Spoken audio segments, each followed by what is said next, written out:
बच्चा इसको समझ जाएगा तो वो बहुत अच्छा एग्जीक्यूटिव या मैनेजर बन सकेगा।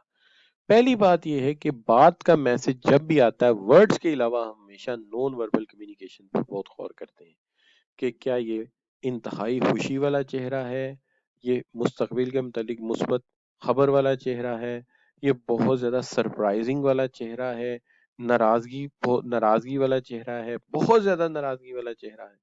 तो ये दोनों चीजें हमें, या डिसअपॉइंटमेंट वाला चेहरा है, तो इससे हम बहुत कुछ सीखते हैं कि कोई क्या कह रहा है और कैसे कह रहा है। लिहाजा मैसेज जो है completely independent of any verbal message जो है वो बगैर सिंबल्स के या बगैर चेहरे की अक्कासी के बयान नहीं होता।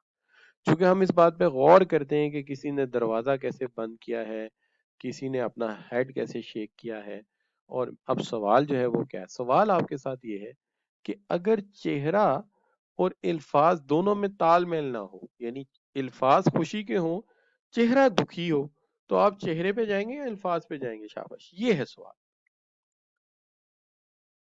जी शाबाश।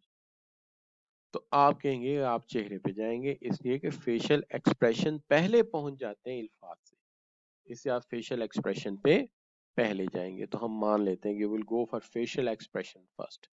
तो आप हमेशा नॉन वर्बल कम्युनिकेशन जो बॉडी मूवमेंट है, जेस्चर है, पोस्चर है, आई कांटेक्ट है, फेशियल एक्सप्रेशन है, पर्सनल स्पेस है, इन चीजों के ऊपर बहुत गौर करेंगे, और हमेशा दुनिया करती है। मूवमेंट से मुराद ये है, देखिए मूवमेंट यानी चलने का अंदाज। देखिए एक मोटिवेटेड आदमी स्लो चलता है या फास्ट चलता है? चलिए ये बताएं, एक मोटिवेटेड आदमी स्लो चलेगा कि फास्ट चलेगा? जी शाबाश। A person who is motivated, तो आप सब बच्चे कह रहे हैं फास्ट चलेगा, ठीक है ना? तो इसलिए मूवमेंट बताती है। अच्छा जी, अब मैं बताता हूँ जेस्चर क्या होता है। देखिए जेस्चर ये होता है कि जब इंसान बोल रहा होता है ना, तो वो थोड़े से अपने हाथ पैर थोड़े हिलाता है, कहीं उंगली का इशारा करता है, कहीं वो अपना हाथ हिलाता है, कहीं वो अपने जूस को मूव करता है, इसको हम कहते हैं ये जेस्चर है। पोस्चर होता है जो स्टेगनेंट होता है, जैसे तस्वीर खिंचा रहे हैं ना, आप तस्वीर खिंचाएंगे तो वो पोस्चर होगा, लेकिन बोलते हुए जो आप हाथ पैर हिला रहे हैं वो जेस्चर होगा। तो जेस्चर और पोस्चर में फर्क है। तो अच्छा, जब तस्वीर खिंचाएंगे तो उसे आप क्या कहेंगे? When you are still for the sake of picture, तो उसे क्या कहेंगे? शाबाश, रिपीट कीजिए मेरे साथ, उसे क्या कहेंगे आप? पोस्चर। और जब आप तकरीर कर रहे होंगे और उसके दौरान आप अपने हाथों को मूव करेंगे, उसे क्या कहेंगे? शाबाश, when you are on a rostrum and speaking delivering a speech, तो उसे आप जेस्चर कहेंगे। अच्छा, अब ये बहुत मैटर करता है कि आपकी आंखें किसको देख रही हैं। आई कांटेक्ट, एक होता है ना कि आंखों में आंखें डाल के बात वो करता है जो सच्चा होता है ना जी? तो जो सच बोल रहा है वो आंखों में आंखें डाल के बात करता है। अब जो फेशियल एक्सप्रेशंस हैं वो चेहरे की मुस्कुराहट को कहते हैं, चेहरे की मुस्कुराहट को।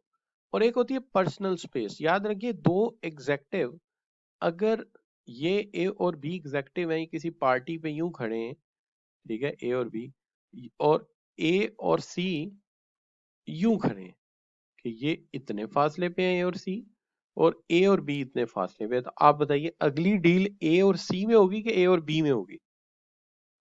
जी शाबाश। नेक्स्ट बिजनेस डील किस में होगी? ए और बी में होगी। ऑब्वियसली ए और बी में होगी। जो एग्जेक्टिव डिनर पार्टी पे साथ खड़े हैं उनमें बिजनेस होने जा रहा है। जो डिस्टेंस पे खड़े हैं वो डिस्टेंस जाहिर कर रही है कि इनकी आपस में कोई अंडरस्टैंडिंग नहीं बन पाई, है ना बच्चों? तो ये चीज मैटर करती है। तो अब आपको सारी चीजें क्लियर हो गई होंगी, body movement, gesture, posture, eye contact, facial expression and personal space. तो अगर ये सारी बातें समझ आई हैं तो जी लिख के जरा एंटर कर दीजिए।